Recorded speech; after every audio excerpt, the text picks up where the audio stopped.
안녕하세요. 김성학 변호사입니다. 저는 대한변호사협회 공식인증 제주형사전문변호사이자 제주지방법원 재판부별 국선변호사, 제주지방법원 논스톱 국선변호사를 역임하면서 수많은 형사사건의 변론을 성공적으로 수행해왔으며 현재 다수의 형사사건을 수임하여 변론하고 있습니다. 최근 스토킹 범죄에 대한 사회적 경각심이 높아지면서 수사기관과 법원의 처벌 기준도 점차 엄격해지고 있습니다. 과거에는 단순 연락이나 만남 시도로 여겨졌던 행위도 현재는 스토킹 범죄로 인정되어 형사처벌로 이어지는 사례가 적지 않습니다. 실제 법률 상담을 진행하다 보면 연인 관계였는데 갑자기 스토킹으로 신고를 당했다. 상대방과 오해가 있었을 뿐인데 경찰 조사를 받게 되었다라는 이야기를 하는 분들이 많습니다. 그러나 스토킹 사건은 사실관계에 따라 무혐의 처분 또는 무죄 판결이 가능할 수도 있으며 반대로 초기 대응을 잘못한 경우 예상보다 훨씬 불리한 결과를 초래할 수도 있습니다.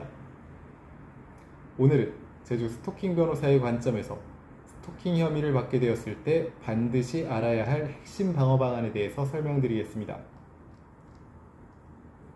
스토킹 범죄의 처벌 등에 관한 법률에 따르면 상대방의 의사에 반하여 정당한 이유 없이 반복적으로 특정 행위를 하여 상대방에게 불안감 또는 공포심을 일으키는 경우 스토킹 범죄가 성립할 수 있습니다. 대표적인 행위는 다음과 같습니다. 지속적으로 전화하거나 문자를 보내기, SNS 메시지 반복 전송, 주거지 또는 직장 주변에서 기다리기, 물건이나 선물을 반복적으로 보내기, 온라인상에서 지속적인 접촉을 시도하는 행위 등이 있습니다.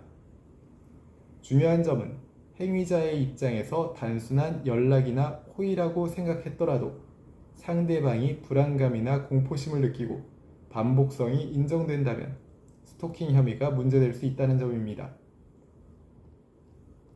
스토킹 사건은 일반 형사사건과 달리 객관적인 증거보다 당사자의 진술이 중요하게 작용하는 경우가 많습니다. 특히 과거 연인관계, 부부관계, 지인관계에서 발생한 사건은 감정적 대립이 개입하는 경우가 많아 실제 사실관계를 면밀하게 검토해야 합니다. 예를 들어 다음과 같은 경우에는 방어 가능성을 검토할 수 있습니다. 첫 번째는 상대방의 동의 또는 교류가 있었던 경우입니다. 두 번째는 반복성이 인정되지 않는 경우입니다. 세 번째는 공포심 또는 불안감 발생 여부가 불분명한 경우입니다. 스토킹 혐의 사건은 초기 진술이 매우 중요합니다. 많은 분들이 억울한 마음에 감정적으로 대응하거나 장문의 해명 진술을 하다가 오히려 불리한 결과를 초래하는 경우가 많습니다. 특히 다음과 같은 행동은 주의해야 합니다.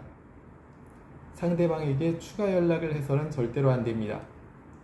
그리고 경찰 조사 시 감정적인 진술을 해서도 안 됩니다.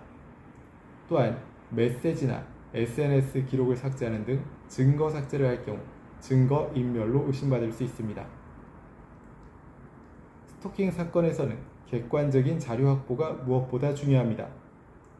카카오톡 대화 내용, 문자 메시지 기록, 통화 기록, SNS 대화 내용, 이메일 내용, CCTV 영상, 위치 기록, 목격자 진술 등을 토대로 해서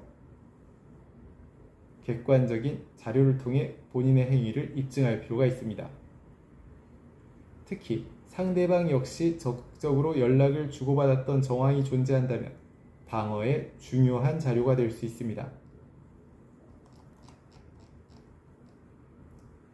스토킹 혐의는 단순 오해에서 시작되는 경우도 있지만 초기 대응을 잘못하면 예상보다 무거운 처벌로 이어질 수 있습니다.